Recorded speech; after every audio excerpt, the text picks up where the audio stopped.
नमस्कार दोस्तों, स्वागत है आपका आज के मुख्य समाचार में, जिसमें सबसे पहली और बड़ी खबर में आपको बताएंगे कि केंद्र में कांग्रेस आई तो 30 लाख सरकारी नौकरी, एमएसपी पर गारंटी। राहुल गांधी ने जनसभा से कर दिया ये बड़ा ऐलान। इसी के साथ खबर में जिक्र होगा कि चुनावी बॉन्ड मामले में कांग्रेस का बड़ा आरोप चल रहा है, लुका छुपी का खेल और चंदे के धंधे का हो जाएगा खुलासा। साथ ही साथ खबर में आगे जिक्र होगा कि लालू यादव का पीएम मोदी पर हमला, कहा बिहार आकर नौकरी और विशेष दर्जे पर बात करने से शर्माते हैं पीएम मोदी। खबर में आगे आपको बताएंगे कि चुनाव आयोग पर हमलावर हुए जयराम रमेश और दिग्विजय सिंह।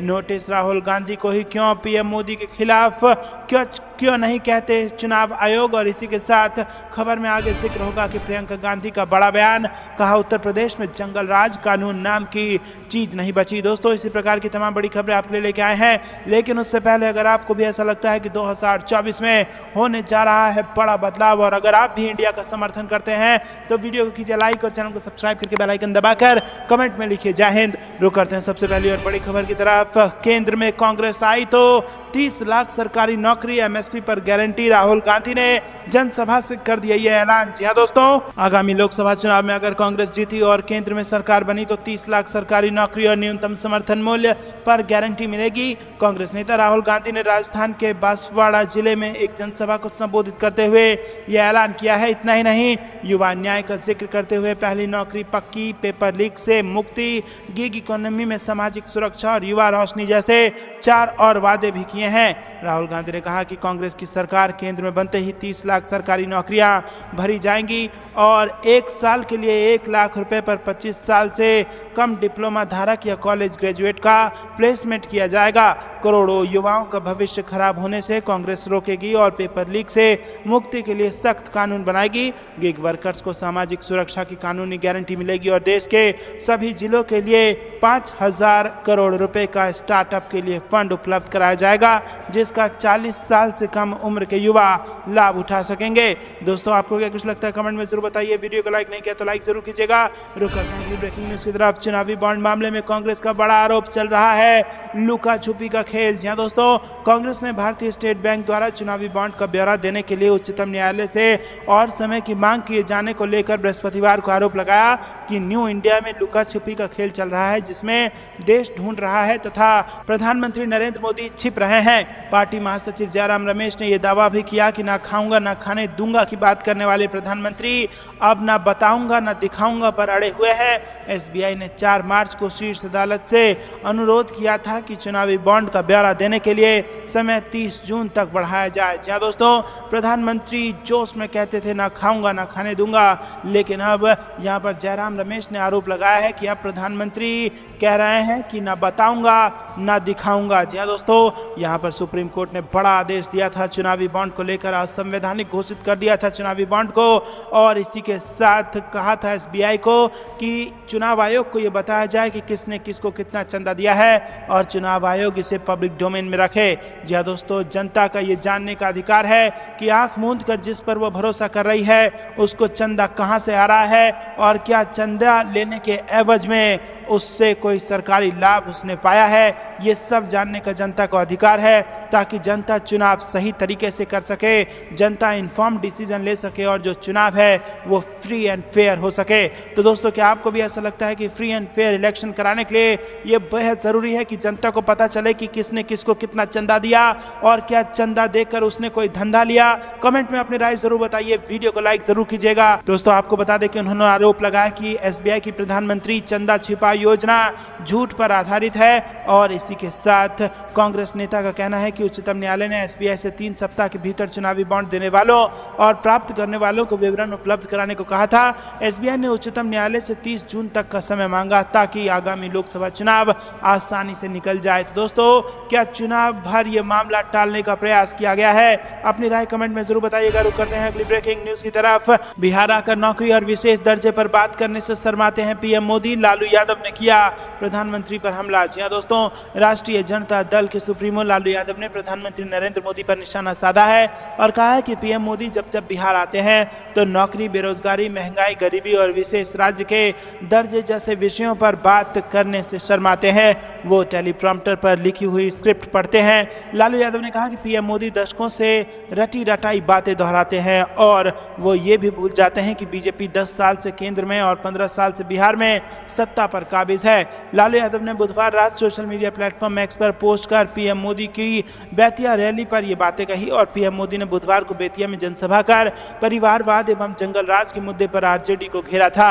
इसके बाद लालू यादव ने अपने आवास पर मीडिया से बातचीत में इसका पलटवार भी किया। आरजेडी अध्यक्ष ने कहा कि उन्होंने पीएम मोदी के परिवार के बारे में कुछ भी गलत नहीं कहा। वो अगर हिंदू है तो अपनी मां के देहांत के बाद बाल छिलवाते, दाढ़ी मूंछ कटवाते, 13 दिन बाद जो श्राद्ध रस्म होती है वो भी करते। लालू यादव ने कहा कि जब उन्होंने ये बात कही थी तो बीजेपी के सब लोग कहने लगे कि हम मोदी के परिवार हैं, अगर परिवार हैं तो सभी लोग जाकर बाल छिलवा लें, सब फालतू बात कर रहे हैं। जी हाँ दोस्तों, यहाँ पर बेहद बड़ी खबर आ रही है। लालू यादव ने बाल ना छिलवाने को लेकर मुद्दा बनाकर प्रधानमंत्री मोदी के हिंदू होने तक पर सवाल खड़ा कर दिया और चारों तरफ से घेरने का प्रयास यहाँ पर किया है। और दोस्तों, जब यहाँ पर भाजपा के नेताओं ने अपने ट्विटर अकाउंट यानी कि एक्स हैंडल पर मोदी का परिवार अपने आप को लिखकर संबोधित किया तो उसके बाद अब लालू यादव ने कहा है अगर सब मोदी के परिवार हैं तो सब जाकर अपना बाल छिलवाएं, खाली फालतू बात करते हैं। रुक करते हैं अगली ब्रेकिंग न्यूज की तरफ।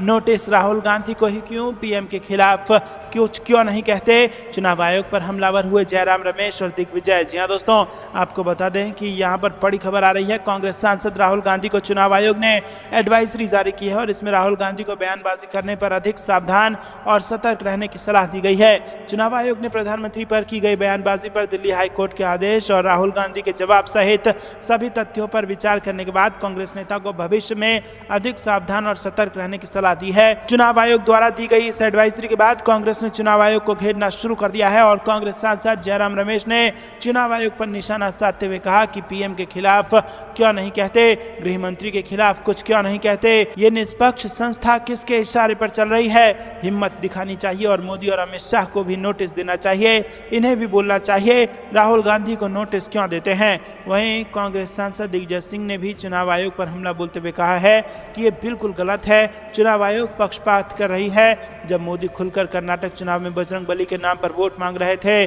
जब मोदी पुलवामा में शहीदों के नाम पर वोट मांग रहे थे तो क्या कर रहा था चुनाव आयोग। चुनाव आयोग बीजेपी के बयानों पर चुप रहता है। तो दोस्तों, यहाँ पर निष्पक्षता का आरोप लग गया है चुनाव आयोग पर, जो कि कांग्रेस के नेताओं ने लगाया है। जयराम रमेश और दिग्विजय सिंह ने पीएम मोदी के कश्मीर दौरे पर भी निशाना साधा है और दिग्विजय सिंह ने कहा है कि क्या मनमोहन सिंह नहीं जाते थे घाटी में, ये मोदी इवेंट मैनेजर है, हर चीज को इवेंट बना देता है। वहीं जयराम रमेश ने कहा कि धमकी देकर लोगों को वहां लाया जा रहा है, जबरदस्ती लोगों को श्रीनगर लाया जा रहा है। हमारे तो सवाल है कि जम्मू कश्मीर को राज्य का दर्जा कब मिलेगा और चुनाव वहां पर कब होंगे। तो दोस्तों, यहाँ पर चुनाव आयोग के साथ भाजपा को भी घेरा है कांग्रेस पार्टी ने और चुनाव आयोग पर निष्पक्षता का आरोप लगाकर कहा कि जब प्रधानमंत्री कर्नाटक में बजरंग बली के नाम पर वोट मांग रहे थे और जब पुलवामा के शहीदों के नाम पर वोट मांगा गया तब चुनाव आयोग चुप क्यों रहा। रुक करते हैं अगली ब्रेकिंग न्यूज की तरफ, जिसमें आपको बता दें कि प्रियंका गांधी का बड़ा बयान, कहा उत्तर प्रदेश में जंगल राज, कानून नाम की चीज नहीं बची। जहां दोस्तों, आपको बता दें कि कांग्रेस महासचिव प्रियंका गांधी ने उत्तर प्रदेश के कानपुर की घटना के बाद राज्य की भारतीय जनता पार्टी सरकार पर तीखा प्रहार किया और आरोप लगाया कि राज्य में जंगल राज है जहां कानून नाम की चीज नहीं बची है। उन्होंने ये दावा भी किया कि उत्तर प्रदेश में पीड़ित बच्चियां, महिलाएं अगर न्याय मांगती हैं तो उनके परिवारों को बर्बाद कर देने नियम बन चुका है। प्रियंका गांधी ने सोशल मीडिया मंच एक्स पर पोस्ट किया कि कानपुर में जो घटना घटी है और उसके बाद जिस बच्ची ने आत्महत्या कर ली है, अब उन बच्चियों के पिता ने भी आत्महत्या कर ली है और आरोप है कि पीड़ित परिवार पर समझौता करने का दबाव बनाया जा रहा था। उन्होंने कहा कि उत्तर प्रदेश में पीड़ित बच्चियों, महिलाओं अगर न्याय मांगती हैं तो उनके परिवारों को बर्बाद कर देना नियम बन चुका है। और नाव हाथरस से लेकर कानपुर तक जहां भी महिलाओं के साथ अत्याचार हुआ, उनके परिवार बर्बाद कर दिए गए। और कांग्रेस महासचिव ने आरोप लगाया कि इस जंगल राज में महिला होना मात्र अपराध हो गया है जहां कानून नाम की कोई चीज नहीं बची है। प्रियंका गांधी ने सवाल किया कि आखिर प्रदेश की करोड़ों महिलाएं क्या करें और कहां जाएं। तो दोस्तों, जहां एक तरफ यूपी की तमाम भाजपा नेताएं, जिसमें सबसे बड़ी अमेठी से जीतने वाली स्मृति ईरानी इस मामले पर चुप्पी साधे बैठी हैं, तो वहीं दूसरी तरफ प्रियंका गांधी ने इस मामले पर यूपी सरकार को कहा है कानून नाम की कोई चीज यूपी में नहीं बची है और उत्तर प्रदेश में जंगल राज चल रहा है। दोस्तों कानपुर की घटना के बाद ये प्रतिक्रिया प्रियंका गांधी की आई है। आपको क्या कुछ लगता है कमेंट में जरूर। रुक करते हैं अगली ब्रेकिंग न्यूज की तरफ, जहां पर आपको बता दें कि इलेक्टोरल बॉन्ड को लेकर एसबीआई मुश्किल में, क्या स्टेट बैंक पर होगी कंटेम्प्ट ऑफ कोर्ट की कार्रवाई। जी हां दोस्तों, चुनावी बॉन्ड की वैधता को सुप्रीम कोर्ट में चुनौती देने वाले याचिकाकर्ता एसोसिएशन फॉर डेमोक्रेटिक रिफॉर्म्स यानी कि एडीआर ने सुप्रीम कोर्ट में अवमानना याचिका दायर की है। एसबीआई को 6 मार्च तक सुप्रीम कोर्ट के आदेश का पालन करना था और ये इस समय अवधि में नहीं हो सका। सुप्रीम कोर्ट की संविधान पीठ ने अपने फैसले में एसबीआई को इलेक्टोरल बॉन्ड से जुड़ी हर एक जानकारी चुनाव आयोग को सौंपने का आदेश फैसले में दिया था और इसके लिए 6 मार्च की अवधि तय की गई थी। इलेक्टोरल बॉन्ड मामले में याचिकाकर्ता एडीआर ने अवमानना याचिका पर जल्द सुनवाई की मांग की है। प्रशांत भूषण ने सुप्रीम कोर्ट में चुनावी बॉन्ड का मुद्दा उठाते हुए कहा है कि यह सीधे तौर पर अवमानना का मामला है। दूसरी ओर एसबीआई ने समय बढ़ाने की अर्जी भी दी है और उस पर 11 मार्च को सुनवाई होनी है। हमारी अवमानना याचिका को भी उसके साथ ही सुना जाए। सीजीआई डीवाई चंद्रचूड़ ने कहा कि वो सारी प्रक्रिया पूरी करें, यानी अर्जी ईमेल करें और फिर विचार करेंगे। सुप्रीम कोर्ट ने पिछले महीने चुनावी बॉन्ड योजना को असंवैधानिक करार देते हुए राजनीतिक पार्टियों को इलेक्टोरल बॉन्ड से मिलने वाले चंदे के बारे में जानकारी साझा करने का निर्देश दिया था। रुक करते हैं अगली ब्रेकिंग न्यूज की तरफ। संभल पहुंचते ही अखिलेश यादव का बड़ा ऐलान, बताया कौन संभालेगा शफीकुर रहमान बर्क की सियासी विरासत। जी हां दोस्तों, आपको बता दें कि यूपी के संभल पहुंचे समाजवादी पार्टी के राष्ट्रीय अध्यक्ष अखिलेश यादव ने योगी मंत्रिमंडल विस्तार पर प्रतिक्रिया दी है। सपा अध्यक्ष अखिलेश यादव ने कहा है कि ये मंत्री सिर्फ मंत्री ही बने रह जाएंगे, काम नहीं कर पाएंगे और इस दौरान सपा अध्यक्ष अखिलेश यादव ने संभल लोकसभा सीट पर उम्मीदवारों के नाम का भी ऐलान कर दिया है। अखिलेश यादव बुधवार को सपा सांसद डॉक्टर शफीकुर रहमान बर्क के निधन के बाद श्रद्धांजलि सभा में शामिल होने के लिए संभल पहुंचे थे। इस दौरान सपा अध्यक्ष ने स्थानीय लोगों से कहा कि पार्टी आपकी भावनाओं को समझती है। डॉक्टर शफीकुर रहमान बर्क की सियासी विरासत को उनका परिवार ही संभालेगा। अखिलेश यादव ने स्पष्ट कर दिया कि शफीकुर रहमान बर्क की जगह उनके पोते रहमान बर्क को संभल से लोकसभा चुनाव लड़ाया जाएगा। उन्होंने रहमान को चुनाव की तैयारी करने को भी कहा। रुक करते हैं अगली ब्रेकिंग न्यूज की तरफ। अब बिहार में बड़ा खेल करने की तैयारी में इंडिया गठबंधन चिराग पासवान को दे दिया बम्पर सीटों का ऑफर। जी हां दोस्तों, आपको बता दें बिहार से ये बड़ी खबर आ रही है। लोकसभा चुनाव के लिए सीट शेयरिंग को बिहार में एनडीए के बीच खींचतान जारी है और ऐसे में इंडिया गठबंधन ने सियासी शतरंज की बिसात पर एक चाल चली है और लोक जनशक्ति पार्टी के प्रमुख चिराग पासवान को राज्य में 8 और उत्तर प्रदेश में 2 लोकसभा सीटों की पेशकश की है। और वहीं दोस्तों आपको बता दें कि सूत्रों के हवाले से बताया है कि ये प्रस्ताव चिराग पासवान के लिए आकर्षक साबित हो सकता है। एनडीए कथित तौर पर पासवान को बिहार में केवल 6 लोकसभा सीटों की पेशकश कर रहा है। इतना ही नहीं, इन सीटों को उन्हें अपने चाचा पशुपाल पारस और राष्ट्रीय लोक जनशक्ति पार्टी प्रमुख के साथ शेयर करना होगा। सूत्रों के मुताबिक इंडिया अलायंस ने चिराग पासवान को जिन सीटों की पेशकश की है उसमें वो सभी 6 सीट शामिल हैं जिन पर लोक जनशक्ति पार्टी ने 2019 में चुनाव लड़ा था। रामविलास पासवान के निधन के 1 साल बाद 2021 में लोक जनशक्ति पार्टी विभाजित हो गई थी और पार्टी की कमान पशुपति पारस के हाथ में आ गई थी। दोस्तों आपको बता दें कि वही पारस को सरकार की ओर से कैबिनेट में जगह दिए जाने के बाद चिराग पासवान ने जनता दल यूनाइटेड और बिहार के मुख्यमंत्री नीतीश कुमार पर निशाना साधा। रुक करते हैं अगली ब्रेकिंग न्यूज की तरफ। ईडी की रेड करवा कर पूछा जाता है कि भाजपा में जाओगे या जेल। तापस राय के बीजेपी ज्वाइन करने पर केजरीवाल का बड़ा बयान। जी दोस्तों, लोकसभा चुनाव से पहले विपक्षी दल के नेता एक एक कर सत्तारूढ़ दल बीजेपी में शामिल होते जा रहे हैं। तृणमूल कांग्रेस के वरिष्ठ नेता तापस राय ने बुधवार को बीजेपी ज्वाइन कर ली और तापस राय ने तृणमूल नेतृत्व से नाराजगी का हवाला देते हुए सोमवार को टीएमसी और विधायक पद से इस्तीफा दे दिया था। रॉय के बीजेपी में शामिल होने पर दिल्ली के मुख्यमंत्री और आम आदमी पार्टी के संयोजक अरविंद केजरीवाल ने ट्वीट कर निशाना साधा है। दिल्ली के मुख्यमंत्री अरविंद केजरीवाल ने ट्वीट किया कि ईडी और मोदी सरकार की ये सच्चाई है। कैसे लोगों को ईडी से परेशान करवा के बीजेपी में शामिल किया जाता है। ईडी की रेड करवा के पूछा जाता है कहां जाओगे, बीजेपी या फिर जेल। और दोस्तों जो बीजेपी जाने से मना कर देता है उन्हें जेल भेजा जाता है। अगर आज सत्येंद्र जैन, मनीष सिसोदिया और संजय सिंह अगर बीजेपी में शामिल हो जाएं तो कल ही उन्हें बेल हो जाएगी। ऐसा नहीं कि इन तीनों ने कोई गुनाह किया है, बस उन्होंने बीजेपी में जाने से मना कर दिया है। आज अगर मैं बीजेपी में चला जाऊं तो मुझे भी ईडी के समन आना बंद हो जाएगा। पर ऊपर वाले के यहाँ देर है अंधेर नहीं। प्रधानमंत्री जी ऊपर वाले से डरिए, हर समय एक जैसा नहीं रहता और समय बड़ा बलवान है। तो दोस्तों अगर आप भी ऐसा मानते हैं कि ऊपर वाले के यहाँ देर है अंधेर नहीं और समय बहुत बलवान होता है तो वीडियो को लाइक करके कमेंट में जय हिंद जरूर लिखेगा। रुक करते हैं ब्रेकिंग न्यूज की तरफ। मायावती से चल रही है बात, बन जाए तो इंडिया गठबंधन यूपी में भरेगा दम। जी हाँ दोस्तों, आपको बता दें कि कांग्रेस से बेहतर तालमेल रखने वाले एक राजनीतिक सूत्र के मुताबिक समाजवादी पार्टी के प्रमुख नेता ने बसपा के रणनीतिकार को 18 सीटों पर चुनाव लड़ने का प्रस्ताव दिया था। इनमें से 10 सीटें ऐसी हैं जहां बसपा की स्थिति गठबंधन होने की दिशा में बहुत मजबूत है और वहीं आपको बता दें कि 8 सीटें ऐसी हैं जहां बसपा का उम्मीदवार कड़ी टक्कर के साथ सीट निकाल सकता है। कांग्रेस, समाजवादी पार्टी और बसपा में उत्तर प्रदेश में सीटों के तालमेल की गुंजाइश अभी बची है। कानपुर में भाजपा के नेता श्याम बिहारी मिश्र के यहां एक पारिवारिक समारोह में बसपा के दूसरे नंबर पर गिने जाने वाले नेता ने इसके संकेत दिए थे और लखनऊ के सूत्र बताते हैं कि स्थिति की गंभीरता को देखकर समाजवादी पार्टी के राष्ट्रीय अध्यक्ष अखिलेश यादव व्यवहारिक राजनीति को मजबूती दे रहे हैं और माना जा रहा है कि तालमेल हुआ तो 25 से 28 सीटें बसपा के खाते में जा सकती हैं। रुक करते हैं अगली ब्रेकिंग न्यूज की तरफ। जिन पर लगते हैं भ्रष्टाचार के आरोप उन्हें ही करते हैं पार्टी में शामिल, बीजेपी पर शरद पवार का तंज। जी हां दोस्तों, भारतीय जनता पार्टी पर कटाक्ष करते हुए एनसीपी संस्थापक शरद पवार ने कहा कि भाजपा भ्रष्टाचार के आरोपों का सामना कर रहे लोगों को पाक साफ करने वाली एक वॉशिंग मशीन बन गई है। उन्होंने हेमंत सोरेन और दिल्ली के मुख्यमंत्री अरविंद केजरीवाल समेत कई गैर भाजपा शासित राज्यों के मुख्यमंत्री को निशाना बनाने के लिए केंद्र की आलोचना की। अविभाजित एनसीपी को पीएम मोदी खूब कोसते थे। पुणे जिले के लोनावाला में एनसीपी के कार्यकर्ताओं के एक सम्मेलन को संबोधित करते हुए पीएम मोदी पर निशाना साधते हुए उन्होंने कहा कि भ्रष्टाचार के बारे में बात करते समय